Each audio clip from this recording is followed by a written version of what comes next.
Ya'juj dan Ma'juj adalah dua nama suku dari turunan Adam, sama dengan kita manusia. Nabi SAW sebutkan ciri-ciri mereka. Mata mereka sobekannya kecil sehingga mata mereka kelihatan seperti sipit, tapi bola matanya besar. Mereka memiliki rambut yang keriting dan mereka memiliki poster yang umumnya seperti poster manusia.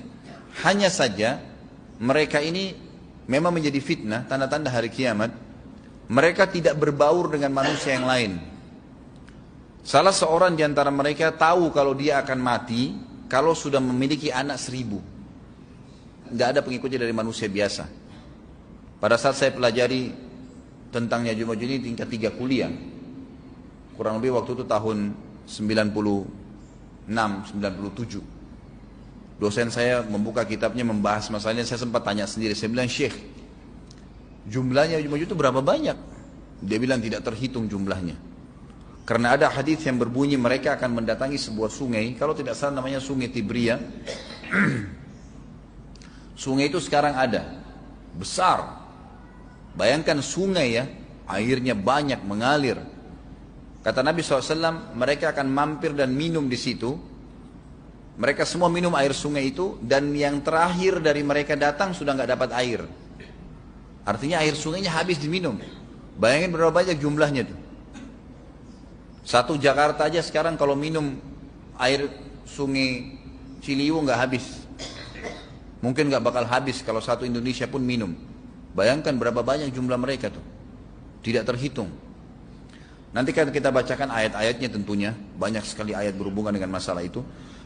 Tapi yang jelas pada saat itu Nabi SAW mengatakan, Allah berfirman kepada Isa, berkata, wahai Isa, aku akan mengeluarkan hamba-hambaku yang tidak ada seorang pun dari kalian bisa mengalahkannya, termasuk Isa alaihissalam, nggak bisa mengalahkan.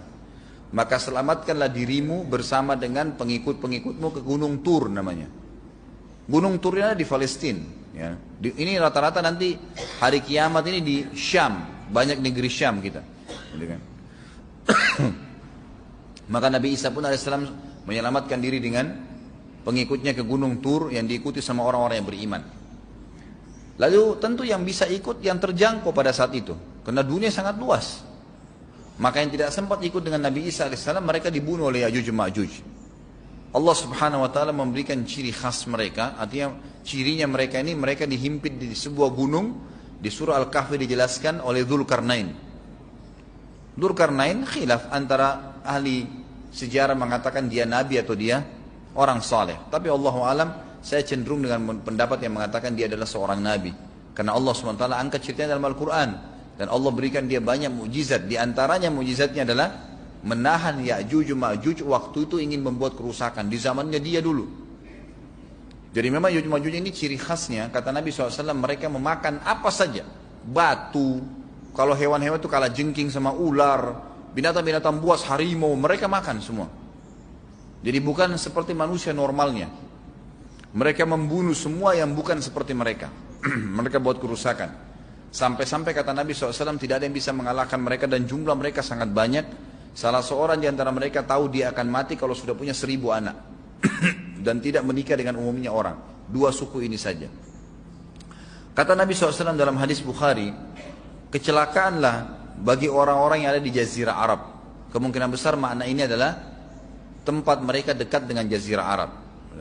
Sebagian ada satu syekh dari Mesir, sekarang ada bukunya sama saya dan sudah terjemahan bahasa Indonesia, judulnya Ya'juj Ma'juj. Kalau Bapak Ibu mau beli bisa, ada judulnya Ya'juj Ma'juj, tapi saya lupa penerbitnya apa. Itu agak tebal, harganya mungkin sekitar 85.000 atau 100 ribuan lah maksimal. Itu khusus dan beliau adakan penelitian, saya baca dan memang sangat konkret dan ilmiah. Beliau mendatangkan fakta kalau tempat Ya'juj Ma'juj yang disebutkan dalam Al-Quran itu ada di Cina, tembok Cina. Jadi seperti yang disebutkan dalam Al-Quran, 2 gunung yang disatukan, di antara celah gunung itu ditaruh tembaga-tembaga.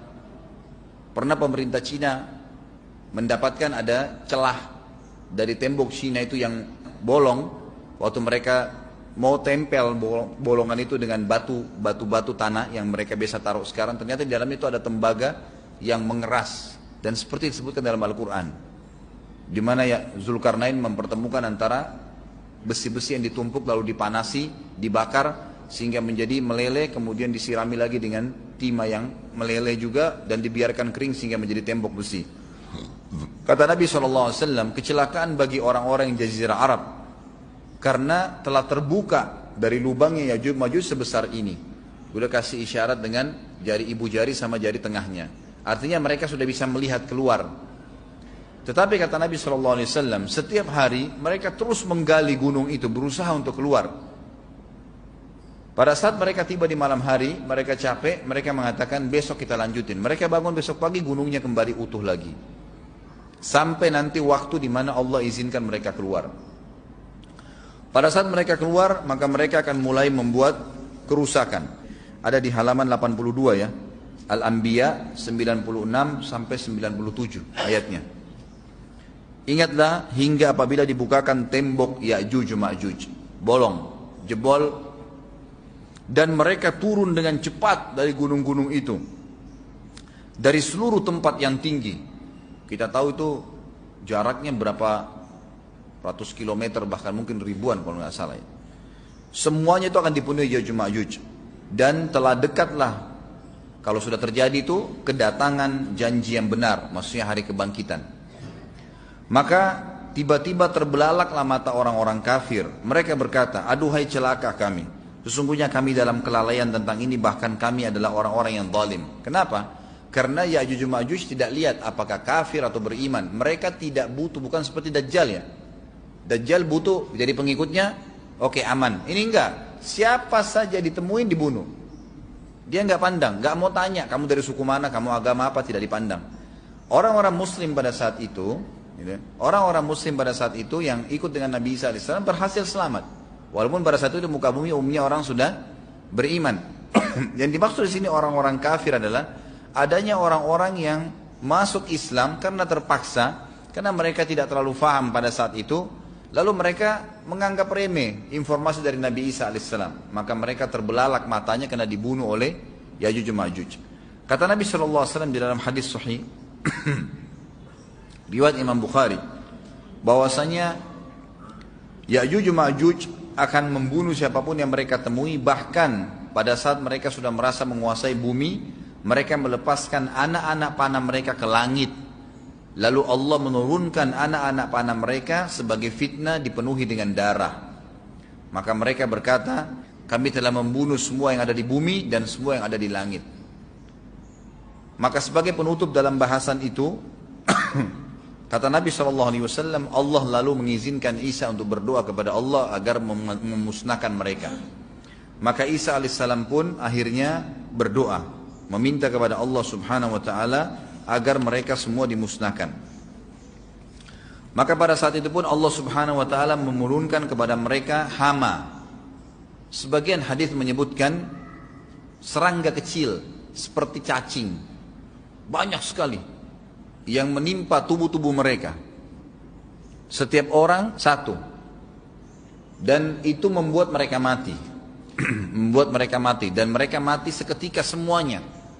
Jadi secara bersamaan semuanya meninggal. Allahu a'lam waktu itu berapa ratus juta jumlah orang Ya'juj Ma'juj pada saat itu, tapi semuanya akan mati.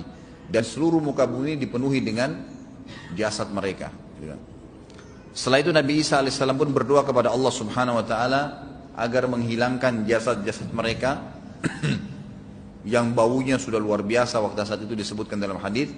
Maka Allah Subhanahu Wa Taala mengabulkan dan mengutus dari arah barat burung-burung yang lehernya panjang dan pelatuk mulutnya besar, yang memegang setiap jasad Ya'juj diambil, diangkat, setiap orang satu burung.